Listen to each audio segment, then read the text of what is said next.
Okay, it's the first game, I don't need any prior knowledge. How bad could it possibly be?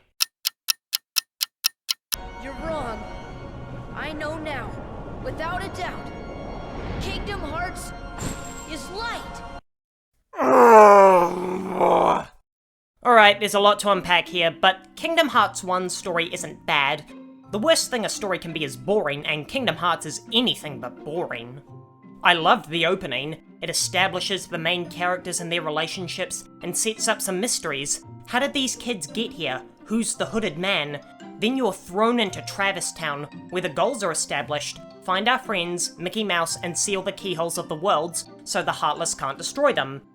It's a great rinse and repeat narrative device that allows anthology stories to be told in each world, featuring characters from their respective films, while serving the main narrative of taking down the cabal of Disney villains scheming in the shadows. I love that idea for a Disney story. It's simple and clean, and all audiences of all ages can enjoy it. Then, Japanese things happen. The plot quickly begins to go off the rails once the second fight with Riku wraps up. I love Disney movies, but philosophical is not the adjective I'd use with them. I find myself struggling to write, because I'm not sure what it is I'm trying to review. Nevertheless, I was entertained beyond a reason of a doubt. But I was entertained because of the absurdity that all of this cosmic horror imagery was taking place, and I was debating the purity of life, while Donald Duck was standing beside me. And humor was not the intended response from these two conflicting ideologies battling each other in the form of a Lovecraftian harbinger of darkness. So does that mean the story is a failure? Yes and no. Yes, because somewhere along the way, the writers lost sight of the fact that this game was designed around the concept of Disney JRPG, and not the morality of the universe itself. And not many children will be able to follow this convoluted story. However, most children won't get past Dragon Maleficent, and when 2/3 of your story takes place in the last 3 hours, something has gone terribly wrong with your pacing. But also no, this story isn't a failure. How could a franchise that has so many devoted fans that could explain the entire storyline to a child like it's Little Red Riding Hood be enamored with these games? Narrative absurdity and all. There's clearly a fan base for Disney fans who thought Pinocchio needed more Watchmen. I just don't think it's a good idea to make a story exclusive. Or maybe indulgent is the word. I have no idea how Tetsuya Nomura's mind operates, and I frankly don't want to. So let's move on to the characters. Sora is loyal and determined and values his friends over all else. Here's the problem. He's perfect. There are no faults in his character. He behaves lawfully good at all times. The most negative thing I could say about him is that he's impulsive, but even then the impulse he's following is to protect his friends, even at the cost of himself. He displays childish tendencies when he argues with Donald in Deep Jungle, but there's no real consequence.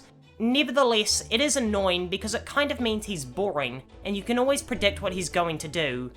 As soon as I heard, maybe we need to go wake up Kairi, I instantly knew what he was going to do. However, he makes up for it, in style. Say what you will about Square Enix protagonists, they are dressed to perfect. The whole outfit screams Mickey Mouse with late 90s flair.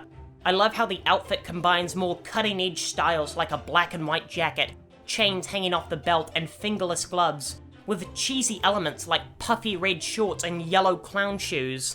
It's such a visually complex outfit that it feels like the wrong character is wearing it. Then there's Riku, who is the best character in the game. He begins as a cool, calm, and caring friend to Sora and Kairi, but he also sees Sora as his rival, challenging him to all sorts of competitions before the Heartless even show up.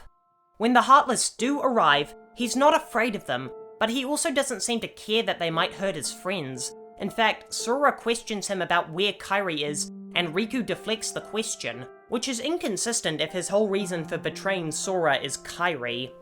As Riku watches Sora from the shadows, his resentment and jealousy fester. How he thinks Sora is replacing him and Kairi with Donald and Goofy. How Sora, not him, was chosen as the wielder of the Keyblade. This hatred seemingly stems not from Ansem's influence, but from Riku himself. with a bit of prodding from Maleficent. In the end, it's Riku's ill-made choice to let Ansem possess him, because he's really grown to hate Sora that much. Finally, when Riku believes himself to be dead, he pleads with the universe for one more chance, the tremendous guilt and agony all crashing into him at once, and the universe grants him his final plea. Now, I'm conflicted on whether Riku deserves this second chance. From my understanding, everything he did was his own choice, and Ansem had nothing to do with it until the possession. Riku, on his own, appeared to give in to the darkness, so does he really deserve to be saved? Regardless, this is a fantastic character arc. It's reminiscent of Darth Vader. They both turn evil out of love for one friend and resentment for another. Kingdom Hearts clearly speaks to many people unironically enthralled in this saga, and I can enjoy the story from an absurdity standpoint, hence, no, Kingdom Hearts isn't a bad story. There's clear ambition and a core message that resonates with some people. However, it's not great because the majority of its player base will never glean sense from it. Maybe I just don't get it. That's a stupid thing to say, I clearly don't get it. But maybe in 10 years, when I've played this entire franchise from back to front, I'll delete this video out of sheer shame I used to not understand Tetsuya Nomura's storytelling.